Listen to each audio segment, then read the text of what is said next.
Welcome back to the Weird Queer podcast. Today, on this mental health conversation, we'll be talking about my favorite thing, not PTSD and depression. If you hear a fan in the background, I'm trying to get some computer work done while I'm doing this, so I'm very sorry. So I have PTSD, obviously, otherwise I wouldn't be talking about this, because I'd have no room to talk about it. And, with all of the Me Too stuff going around, it's so great, and I love it so much because it's really important, but, while it's really great and while it's super important, it's kind of triggering. I hate using the word triggering because that's a whole other rant, which I will talk about in a minute. But because here is this group of people, because it's a lot of people just sharing their personal stories, and I think that it's beautiful that they do that, but it just kind of brings me down because it reminds me just how kind of fucked the world is. It's like, cool, this is hundreds of millions of people, and I always kind of knew that it was hundreds of millions of people, but now it's like I can see them, and they're no longer just background noise, I guess. Is that wrong way to put it? But whatever. They have faces and names, and you can interact with them, and they can talk to you about what's going on in their world, and it's just fucking sucks, man. It really does. It really sucks to face the awfulness that is, the fact that, people can't listen to the fact that when I say no to you, doesn't mean keep going. And, my story is not that simple, but still, it's just really sad. On the note of the word triggering and why it upsets me to say it is because it's become this joke to the point that when I'm in therapy, I can't even use the word triggering. I cringe inwardly whenever talking about triggers because it's a joke. It's become this, oh, are you triggered? To be like, oh, are you mad? And I'm like, okay. But to be fair, I know that I have said variations of the quote-unquote joke in the past, so I don't really have any room to talk. But I think that it talks more about the way that culture and the way that we interact with other people, it just kind of becomes ingrained in us, that those behaviors and those misappropriations of real things are, okay to do and use, and it just, what the fuck, society, man. I don't know. It's been a rough. My hair is obvious. If you don't know, my hair is purple because it's the domestic violence awareness color, and it just kind of is. It's an interesting conversation starter, and it's always been something that I'm like, oh, this is cool, because people, ask me about it, and then I tell them that it's, something that's very important to me, and all this stuff. But I never really talk about why. Because they're strangers, and that's none of their fucking business. But it is something that is very close and important to me, and I don't know. It's hard to talk about PTSD and trauma and what's going on in the world because, I can only bring my perspective, and I'm very fortunate because of how my transition has gone, I pass as a cis male. And because of that, when I'm talking about my experiences, cis women just kind of look at me and go, what? Because I have inherently cis women experiences that I'm not really going to go into detail in because, oh, man, I'm not mentally okay enough for that conversation right now. But, all the time, cis women, basically kind of try to be like, you can't be in this Facebook group because, you're not, a girl, and it's just kind of like, And the fucked up thing is that if you out yourself, then they're immediately like, oh, sure, you're fine. And I'm like, okay, why does it matter? I should just be, allowed in here because I need the support just as much as you. I don't know. I feel like, when we talk about people's traumas and experiences and mental health, and it's just a fucking nightmare because, there are things that I do on a day-to-day basis that people kind of look at me funny for, and I think because I do pass as a cis man, I have this kind of like both privilege and expectation, an uncomfortable expectation that like I am this strong, tough guy, and things don't bother me, and meh, cis heteronormity bullshit. But I don't know. It's interesting how PTSD has affected like the way that I interact with the world and the way that the world interacts with me. Like, so for example, things that aren't related to my trauma have become things that I now do, which is so confusing. Like, I don't know if it's just me being insane or if it's me. I don't fucking know. It's weird and it upsets and annoys the fuck out of me. Like, I take the city bus, and if there isn't like a side seat so that I'm like I don't have anyone behind me, I just stand against like the door or the wall, which is annoying because I'd like to be able to not do those things, but I do, and there's no getting around them. I don't know. I think that the way that we talk about trauma and the way that trauma is looked at is really sad because, people think of a quote-unquote victim, and the victim, quote-unquote, that they think of, or even survivor, is quiet and mousy and allows people to make offensive, awful rape jokes. And I think, here's the thing. People say that rape jokes, should be allowed to be made, and here's my argument, is that you can make things that offend people, joke-wise. I'm not going to stop you. I encourage people to make jokes that are offensive. Because there's a difference between being offended and hurt.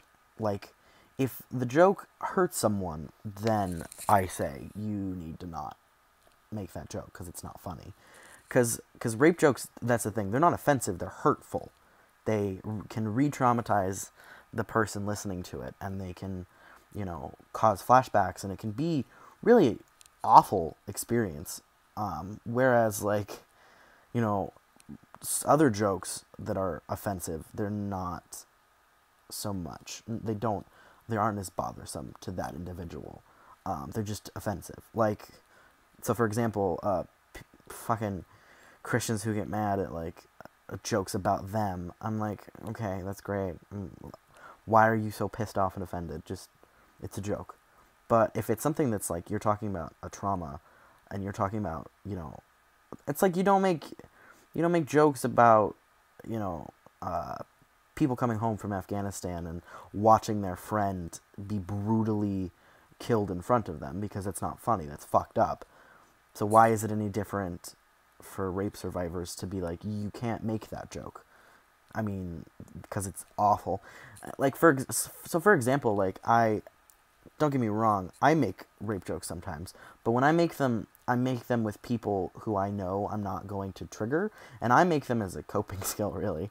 I've made jokes like that because I want to reclaim it. It's kind of like how, from what I've been told, I am not a person of color, but from one of my person of color friends, we were talking about how it's not mine to use the N-word. It's not my word. It's not something that I've had to, live with or grow up with or deal with the pain and the reality of it. And so rape jokes are kind of the same thing. Like, they aren't yours, so therefore you cannot use them, if that makes sense.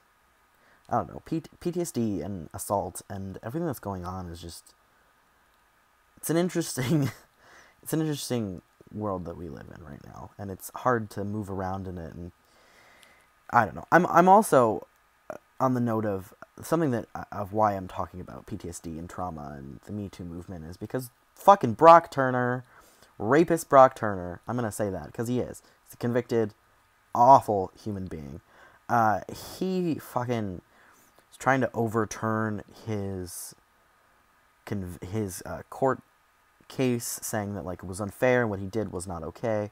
Like what he did was fine, and like the fact that he got off with a light sentence, by the way, he got off so light, but apparently that's not good enough, and he's pissed off. And someone said something that kind of made me go, yeah, people who commit sexual violence onto others typically are narcissistic and believe that they are entitled to certain things and people, and it's super accurate because he's just being a smug bastard about the whole thing. He's just like, I didn't do anything wrong. Also, you have to look at what his fucking family has said about the whole thing. I'm sorry, if your kid, does something awful and you just go, well, my kid did nothing wrong, and like he shouldn't be punished for fucking 20 minutes of action. Which, by the way, I remember reading that transcript of his father saying that and just going like, oh, so that's why he raped this girl and why he thought that this was okay, was because you have raised him to believe these things. So it's your fucking fault too. Because like, for the most part, when kids do things, I typically don't. I reserve judgment when kids do things that are awful and illegal, because, a lot of the time we're quick to be like, oh, like, how dare this parent raise their kid to be that way. But that's because no one raises their kid to shoot up banks. But on the flip side, when you're talking about sexual violence is more of a, what's it called? Character flaw. It's more of a, you've been taught to believe that, women and people of color, etc. And, oh, sorry. You've just been taught to believe these things, basically. Like, it's not a, you just happened to think that these things were okay, or you have some kind of character defect that makes, no, like, that kind of behavior is only because of the fact that your family and your, the role models in your life have taught you that those things were okay. Because you can't teach a kid to think that, breaking the law is cool. That's not how that works.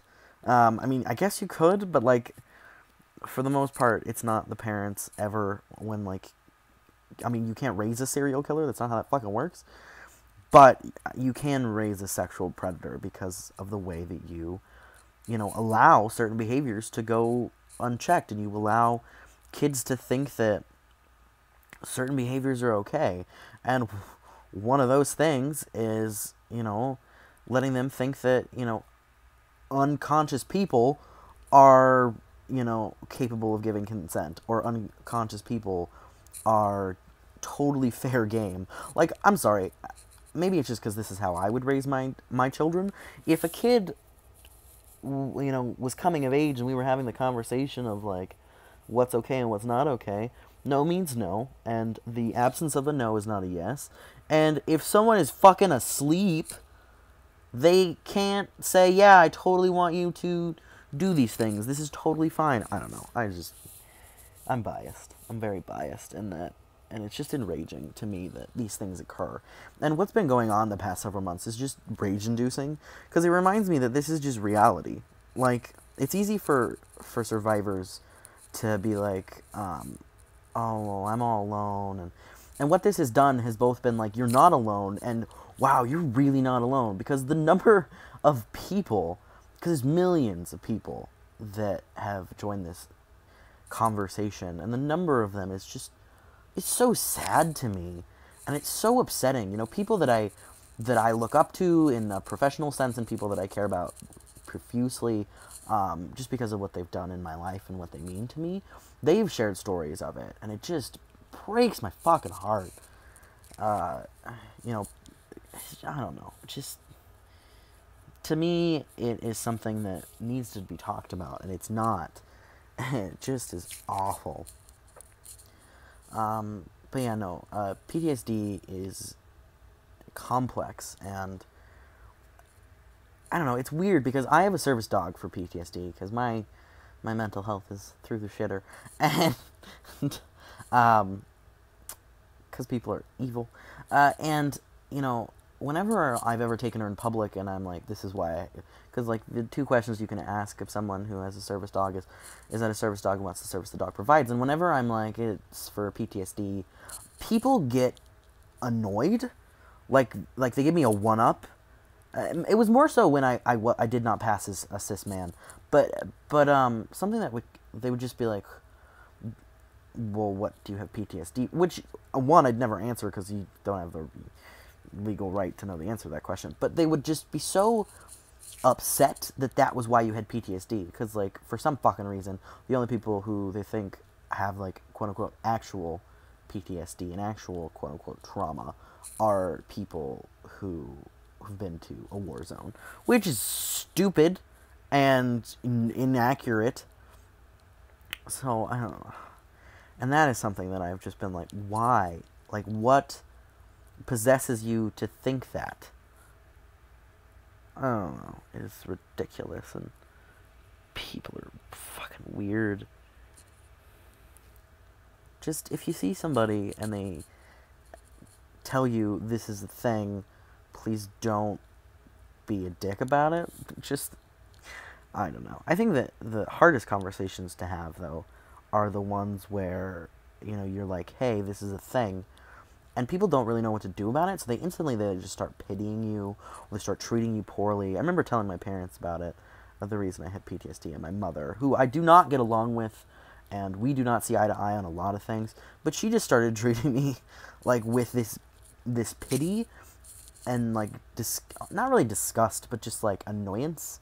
Like, she had to tread lightly now, and I was just like, okay, no, but alright. I don't know,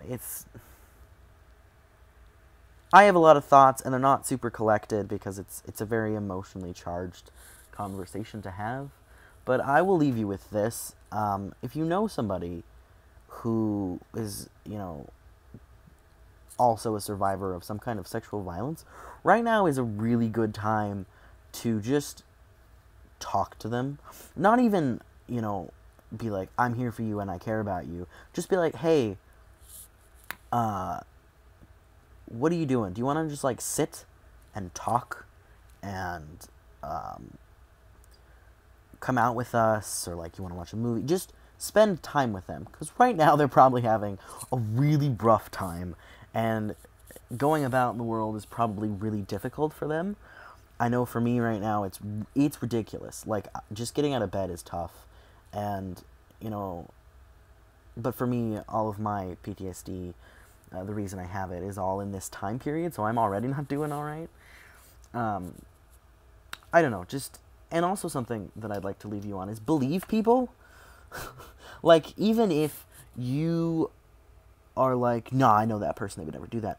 I don't care. No one is mental enough to make something like that up. I'm not saying it doesn't happen, but it's so uncommon that I promise you, that is not happening when someone is telling you that something is happening to them, or that they feel hurt, or they feel, you know, traumatized by a situation, or, like, they're sitting there being like, this is something that happened to me, and I want you to know about it because it's very awful.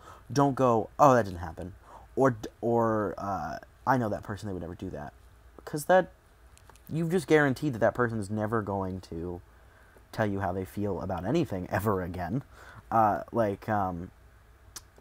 People who commit suicide, their families are always like, oh, why didn't you tell us that this is how they were feeling? Because they probably, through experience, don't think that you are a trustworthy person.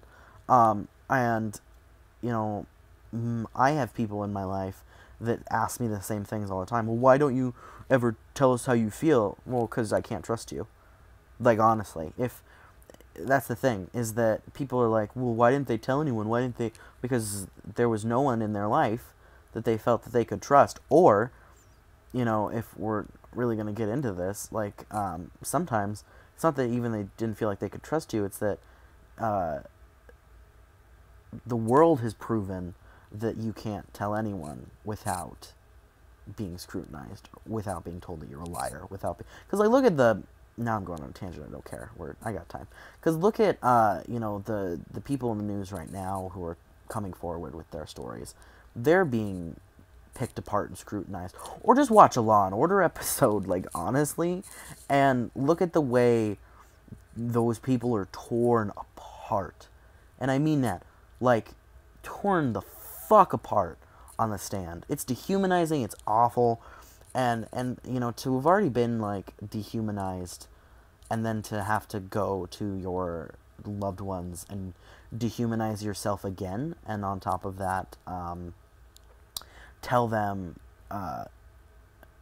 tell you that, like, they don't believe you, is not a conversation that anyone wants to have. Like, I can guarantee it. It's not something that they want to do with their time. So, if someone tells you that they've been assaulted, believe them. Don't push them to do anything. Just kind of acknowledge what they've said. Don't, like, ignore it, because that's a thing that some people do. They're just like, and then they just go about their day and, like, don't even talk about it, and they change the subject. Ask them what they need, tell them you believe them, and just don't be shitty. I guess it's really, like, my whole point, is just don't be shitty. Please. Just believe survivors and don't be shitty. and don't fucking act like people who have PTSD are a huge goddamn inconvenience when they're like, that's triggering to me. Please don't fucking do that. Don't roll your eyes. Don't be an asshole. Because I've had that happen. I've been like, hey, that's really, like, traumatizing thing, and, like, this is a thing, and, like, please don't do X, Y, and Z. And then, like, to have someone roll their eyes and be like, oh, you're so sensitive all the time. You have to, like, get used to these things. Just, no, I don't. You have to respect that that's upsetting, and you don't get to sit there and be offended that it upsets me, because you know why it upsets me. It's not a personal attack on you. Don't be shitty. Yeah, moral of the story is just don't be shitty.